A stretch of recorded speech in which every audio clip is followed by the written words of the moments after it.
Hi everyone, welcome to Live Rite Tonight. I'm Kara, and this is our friend Amanda. Hi. Thank you for coming in, Amanda. We appreciate you for doing this. Do you want to start off by telling us a little bit about yourself? So, my name's Amanda. I'm from Macomb County. I have about 8.5 years, a little bit over of clean time. I started drinking when I was 10. By the time I was in high school, I was selling drugs. And I was very angry. I got bullied, and I remember in 6th grade, this girl told everybody that I called them names, these high schoolers I didn't even know. And I remember getting off the bus one day, and they were like chasing me in a car. Oh. And that's really when my drinking and smoking pot really got me. And I was like, it made me feel powerful. And I got around friends that, I thought cared about me, but really birds of a feather flock together. And Yeah. they had issues too with people. So like we fed off each other. And then, in high school, it's just the fighting started and I got this reputation. I ran with it. Drinking made me feel powerful. And by the time I was 18, I was selling cocaine. Am I allowed to say cocaine? You are allowed to say whatever you want. I was selling that, and I had this sales job, so I was making a lot of money, and I thought that I was okay. I drank a couple of nights a week. I only did coke on the weekends, and then it progressed to I'm doing it at the office sometimes because I didn't sleep that well the night before. And in 2003, I got hit by a guy that was on Xanax, and my car flipped 5 times. That's when the opioids started. Oh. And in 2003, you could get anything from a doctor if you had like proof that you were in an accident, whatever, any scans. Pain, yeah. Right? So within 6 months, my insurance company was reimbursing me for 80 milligram Oxycontin. I was prescribed 6 a day. So like that Dope Sick movie on Netflix, like that was me. I was one of those patients that was legally prescribed that for a couple of years. That's so high.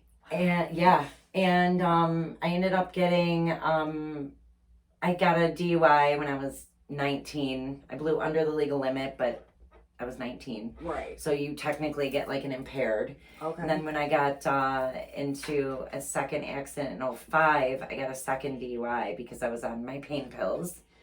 And then in 08, I got a third on my way to my cushy sales job. And they said, what are those? And you would think like I would even know because I got the second DUI on pain pills. Right. And I was like, what do you mean? They were my prescription. And he's like, you can't drive on those. I was like, why not? So I went to jail and I'm still like feeling like the whole world is against me. I'm doing what I can. I'm going to physical therapy. Just, everybody needs to get off my back. I'm in pain. I can't live without these things. And it just really felt like I was in a hole I couldn't get out of. Right. And third DUI is mandatory 30 days in jail in Michigan. Yeah. So I went to Oakland County Jail and I didn't really stop using in there because people were bringing stuff in, and I started doing heroin shortly thereafter. What happened was all my money ran out that I had been saving for years working, and I started doing heroin, and that was a 4.5 year roller coaster ride. I think within a couple months I had a $100 a day habit, and then by the time I got clean 4 years ago, I was doing 200 or more a day. And I remember going to treatment, and this kid, it was in 2013, and this kid was there, and he was like 18 years old. He was at a house party in Fenton, and 12 kids died or something like that. It was like, it was an impact. It had an impact on me. That was when the fentanyl really started hitting. Yep. And that scared the crap out of me. I was like, okay, I really like getting high, but I don't want to die. Right. I got stuff to do. I have to take care of my dad. He just got his leg cut off. And my mom just died last year. And like, I have stuff to do. Right. who's going to take care of my dad? And I kept trying that year. 2013, I tried a few times. That's when I met Kara. I was trying and nothing was working. And I kept going in front of my judges and because I was out on bond for things. And they're like, how come you keep, dropping dirty? I'm like, I just can't stop. Right. I just can't. And we didn't have like a Hope Not handcuffs or anything like that or grants, we did. From places that's, like Harbor Light where you just show up and if they have a bed available, they have to take you. It wasn't like that. Mm-mm. We had to wait over 30 days to get into treatment. Yeah. So I couldn't wait. And the judge said, I just kept using and he put me in jail. Yep. I did 49 days. My boyfriend died while I was in there. I met such amazing people while I was there.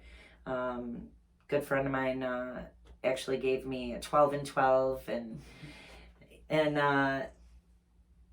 it was just that's when people started really showing up like and the thing is in jail like you meet people and you become like besties and bunkies so quick because we're there for each other. Yep. We know what each other is going through and that time was I had been to rehab 4 times. So when I got out that time, I realized that I can love these people, but if I don't make new besties, like in recovery, like right. They told me at the other treatment centers, and I continue to hang with my buddies from jail and rehabs, this is going to continuously happen. I'm going to keep relapsing because you go home with somebody from treatment, you guys are, and then you end up using within a week together. Yeah.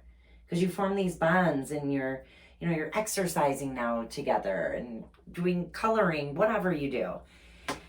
And I just made a decision at that time I was going to try. Mm-hmm. And I remember people saying to me in recovery, like, give it 90 days. If you're mm-hmm. not happy with the progress, like, we'll refund your misery. Yep. And before when they would say that to me, I was just like, are you kidding me? Like why would you say that to somebody struggling? Like right. I'm struggling. Like thanks you don't get it. Help. Thanks a lot. Keep coming back. I was like, what do you mean by that? Mm-hmm. They were basically telling me you're not getting it. So continue to come back. And, what happened to me in that jail was my boyfriend of 20 years, he died. And,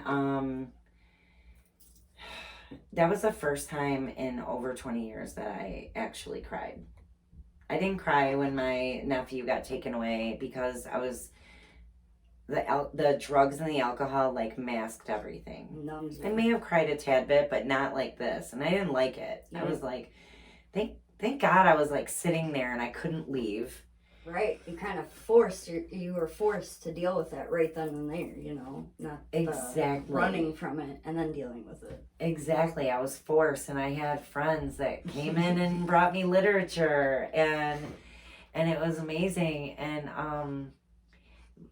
I remember, I don't know if it was the day after, or the next day, but it was within a couple of days.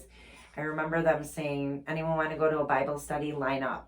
Mm-hmm. And everyone was like running, and I was like, I guess I want to get out of here too. Mm-hmm. So I went, and I didn't know why they were running. I mean, I just figured they wanted to get out of there. Right.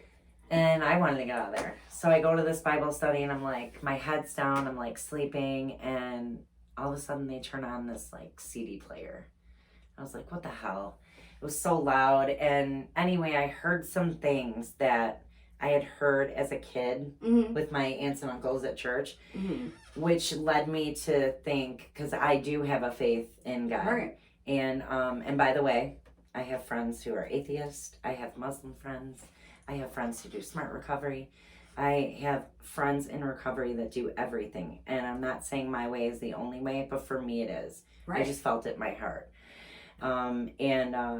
Anyway, I'm like, oh my God, if God can forgive that guy, he can forgive me. That was like an epiphany for me. Right. I guess I felt that all the bad things I had done, I don't know if you want me to touch on that. I did a lot. I was involved in a lot of illegal businesses, and a lot of people's lives were ruined as a result of working in the industries that I was in. Let's just say that. Okay. And so you had a lot of guilt from that. I had a lot of guilt. Yeah. A lot of guilt, and selling drugs for so many years. I mean, you sell drugs to people, and then all of a sudden they're not calling anymore. You reach them. You don't see them out in the streets. Right. I'm wondering, are they dead? Did I sell it? Do I have something to do with it? So I immediately was like, oh my gosh, I can like be forgiven and change my life. Well, that ended up resonating with me. And the next morning, I just remember I said a prayer in front of everybody that was at that Bible study and just asked God to come into my heart, be my best friend, and help me. Next morning, they were like, anyone want to go to an AA meeting? And this girl said, Dan, that prayer you said last night was good luck. We haven't been out of here in 6 months. All of a sudden, we get to go to a Bible study and now AA.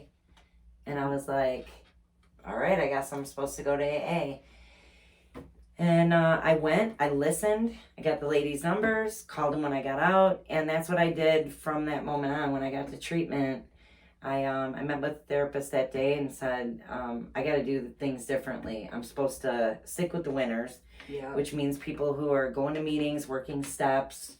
I don't know anything about this, but all I know is this is what they told me to do. And she just helped me develop a plan of action on how I could get there. So the day I got out, they told me at Bridging the Gap told me through AA, you have like an 80% better chance of staying sober if you go to a meeting your first day out. So I remember I walked from Harbor Light home and not too far away. And I remember my dad was like, why'd you walk home? That's like not a great neighborhood. And I was like, because I have to do this on my own. I have to do this. And I walked to a meeting in downtown Mount Clemens that night, and I walked in, there were like 100 people, and I started to back out, and this guy was like, oh, no, you're in the right place. See those ladies back there? Go sit with them. And I did, and, today in my recovery, those women are still doing things for me. Awesome. A friend of mine works at Clearview and started a Zoom meeting again because they're letting us do that. That's awesome. And I hadn't talked to some of these women in over a year. Right. Send out a message and the link, and I've got them scheduled. That's Sunday awesome. Nights for the next 3 months. It's really, really cool. When they told me if I dove into recovery, not just like got around it, but jumped in it, that my life would change, and it totally has. Yeah.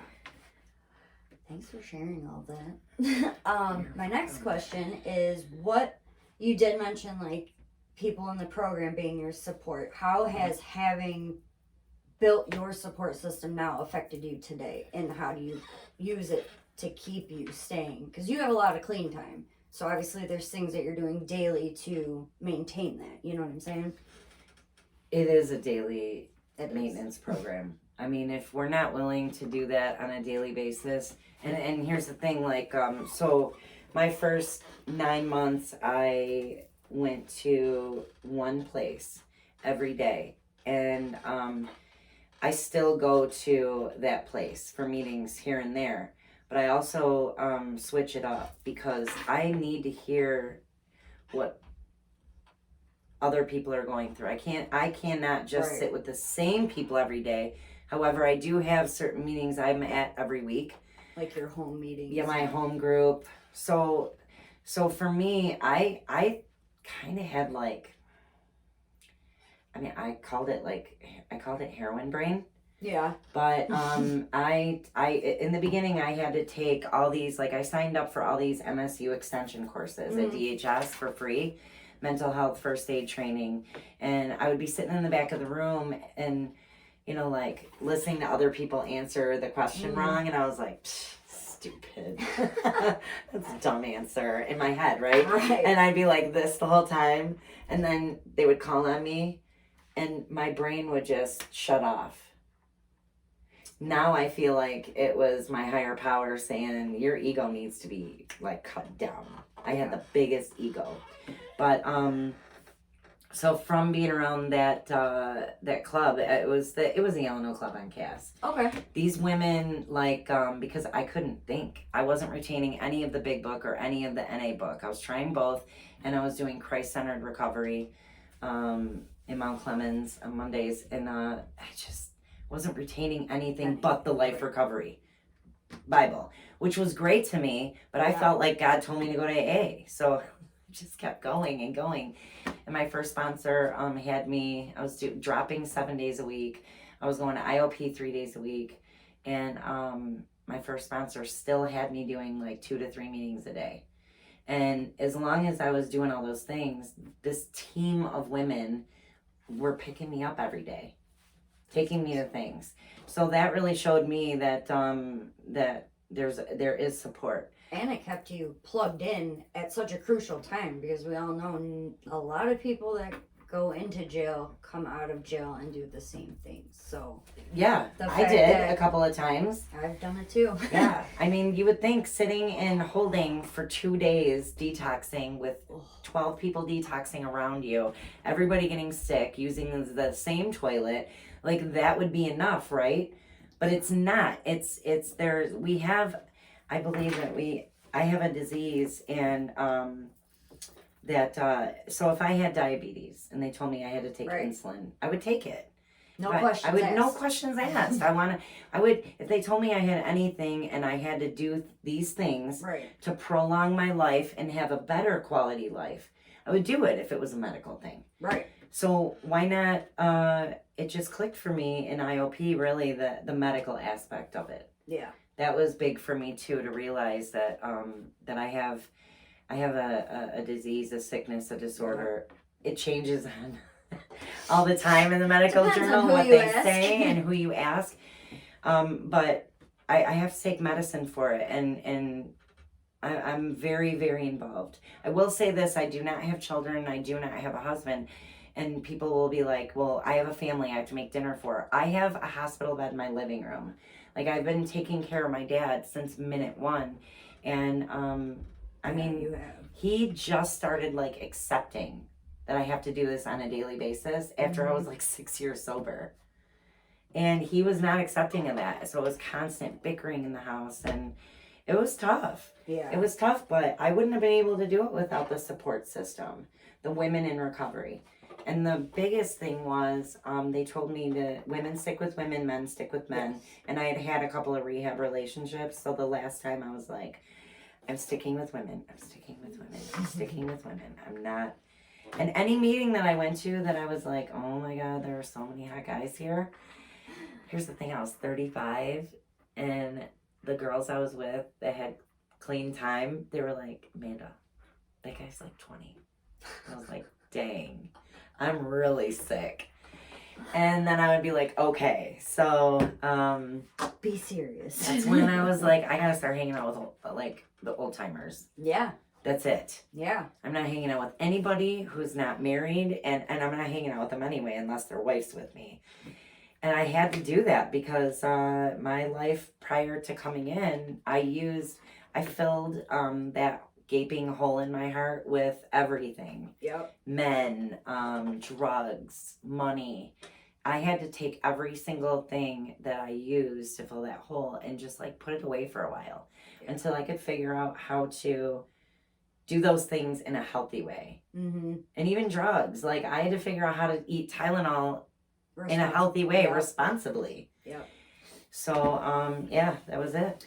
So did you use, obviously you did mention you had a sponsor. I was curious if you used like a sponsorship and like the peer recovery coach as part of your, because now, you know, you had mentioned we didn't have these things before. We had sponsorships, yes, but we Mhm. never had that extra step or these outpatient Right. places now, or We didn't have a Live services. Right Resource Center, We didn't right? have anything. We didn't have, you know, and we did have, we had care. right. I went through care, but it was still like 30 some odd days to get placed back then. And the phone calls and the being on hold and Yeah. it was such a, now you get in so much quicker, let's put it that Yeah. way.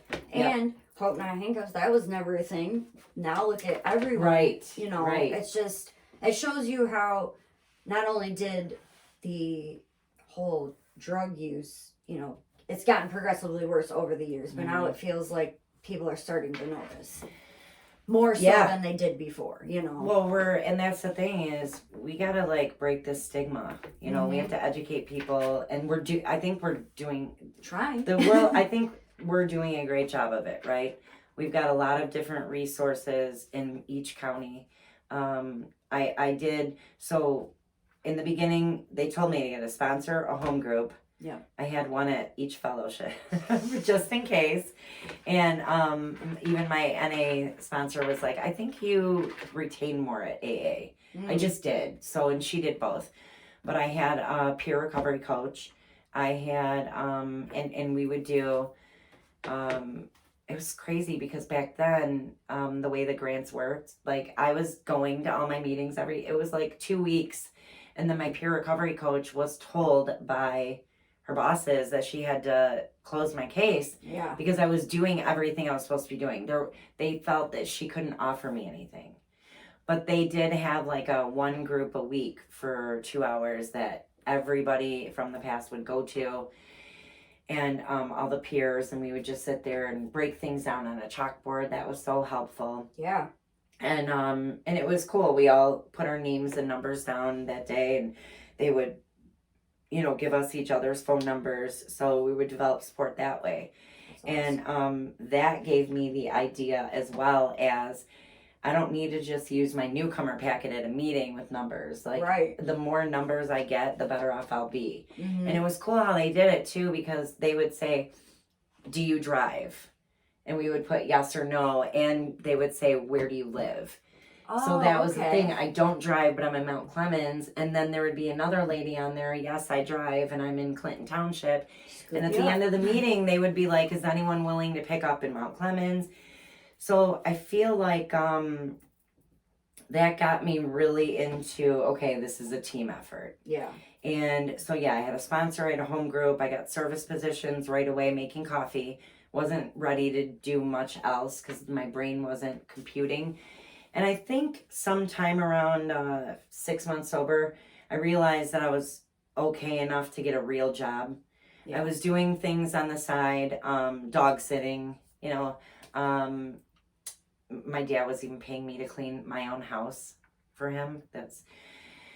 But I mean, and I still did have a little bit of money in my bank that I just hadn't touched, because my dad wouldn't let me. He was on that account. And so I was fortunate enough to be able to really go hardcore, work on all yourself. Day, work on myself. I was fortunate with that. I've seen a lot of people not be able to do that and still make it. So that's just what it is. Even if we get these things, as long as we're putting we're moving our feet, doing the footwork, doing the next right thing, like, it's gonna happen. We're reaching out, but that's a big thing. I didn't have a problem reaching out to people. I'm an extrovert. So, like, when I see, like, an introvert come in, they're shy, they don't want to call people, I might hook them up with other introverts in the program. Like, how did you do it? But, my first job in recovery, I decided that I wanted to work in, like, a place where I could listen to open talks all day. So I got a job pushing parts, and that was okay. And it was minimum wage, and I had to humble myself. I had never made minimum wage in my whole life. My first job at 18 was a sales job, and I was traveling the country. And I was like, you know what? If it's going to benefit my recovery, then I'll shop at Walmart. That was the best when someone told me there was a Walmart. And then gradually, I just kept moving up. When I realized that I was okay, a little bit more okay, and I could do more, my sponsor would say, like, how are you doing at your job? You think it's time that you, move up a little bit? And that's the key. I had really great sponsors. I vetted my sponsors. I did not. My first sponsor was temporary, and she told me that. A lot of people won't do that. And I don't see the problem with that, but I tell people all the time, if someone isn't willing to temporarily sponsor you and you grow and it's time to move up to another one, don't feel bad about that. So I just kept moving my feet, and people would ask me, what do you think you need to do next? What's your next step? And at least you're working towards moving forward, you know what I mean? Like you said, you're doing the footwork, but it's kind of like a puppet, you know what I mean? You have other people behind the scenes helping you along, but you're doing all the work. So how has working in recovery helped you now stay focused and stay on your path to recovery? So, for 5 years, I worked with people in recovery at a medical office, and I ended up realizing that I loved having my people in recovery around me, so that when something would happen that I could deal with, but it was irritating me, you know, I could just go to them and we could talk about it, and it was great. And I didn't actually. I called another organization of like a year ago, and I just asked, like, what would I do if I wanted to become a peer coach? And they told me, and this person was one of my old peer coaches. Awesome. And she works for another resource, and she even told me, like, how it is at Live Right, how it is at their organization, how it is at another one, and how it is in one in Detroit. And she's like, really, you know, it's just figuring out what you want. Yeah. She was, you know, it was really great. And I was like, oh, thanks for the info. 8 months go by and I didn't pursue it again. And she just called me, and what happened was the day before I got the job, this is really cool, actually. The day before I got the job, I was getting all these opportunities, and I was praying about it, because this has been one of my biggest things is, and I tell people, even if you don't believe, it's in the steps. Yeah. So if you're going to do steps, I would say get on your knees, even if you don't believe, and ask for help. Yeah. To your higher power. At night, get on your knees, say thank you. Keep me sober another day, keep me clean another day. Right. And so doing that, I developed like this plan of action where now I'm talking to my higher power throughout the day, and I just said, you know what? I don't have a clear-cut direction on what you want me to do. I'm going to wait on this. And then I jammed up my music, and I was praising him, and then the next morning, that old recovery coach called me. She's like, I don't know what happened, because I haven't talked to you in like a year. But last night I woke up out of a dead sleep knowing that I had to hire you. She's like, that's not a God thing. I don't know what it is. So that was December. I started December 15th working in recovery. And, you know, so I'm a coordinator for Hope Not Handcuffs. Awesome. So, and it's been cool, because now I get to call Live Right. And when I got somebody who I'm getting into treatment, and we got to get them a scholarship, get them into sober living. And I have, you know, I have my go-tos, because I know that they work. I've seen successful people come out of Live Right properties. One of my best friends from we used together for like 8 years, or 6 years. Who knows. I think I was like 2 years sober, 3 years. And I saw her at a meeting, and she was telling me where she was at, and she was managing one of your properties. How cool. And I was just like, wow. And she's doing well today. So, you know, that's my thing, is just trying to get people into treatment, but also while I have them on the phone, let them know that, like, you got to get into recovery. Yes. You know, get into a good sober living, that they're going to be a little bit strict. Oh, I don't want to go there because they're strict. Well, then hey, you might not be ready to get sober. Right. Do you want to go to a shelter, or do you want to go to treatment right now? A lot of stuff that makes you uncomfortable, and things you don't necessarily want to do, but those are put in place for a reason, you know. Nobody wants to have to follow rules, especially living in an environment like sober living, when, you know, you're an adult and you feel like you should be on your own or whatever, you know. Right. And let me just clarify too, when I say that to people about, you want to go to a shelter or you want to go to treatment, and I've never had anyone say I'd rather go to a shelter. Right. I hear them say, no, I want to get sober. And I'm like, listen, you can do it. If I can get sober, anybody can. Right. Nobody thought I was going to live. And we're just there for them, you know. We're a support system, right? Absolutely. And I'm like, here, call this person in recovery, because they're in your city. You know, when you get out, I can give you numbers to great women who are sober. So what would you say, what would be some advice that you would give to someone that's still struggling, or kind of on the fence about, you know, finding a sponsor, getting into a program. Maybe AA or NA isn't their thing, or they're scared of it. You know how it is being the newcomer. So what would you say to them? I mean, if you're really wanting to surrender and you really want to get into recovery, but you're scared of things, I say you have to reach out. You have to. Go to a meeting at a resource center. Go to an event for a resource center. You know, if you come here to live right, you're going to see my company's brochures in the lobby. You're going to see everybody's companies. You know, they're not trying to discriminate. It's we just want to get people help. Right. All work toward the same goal.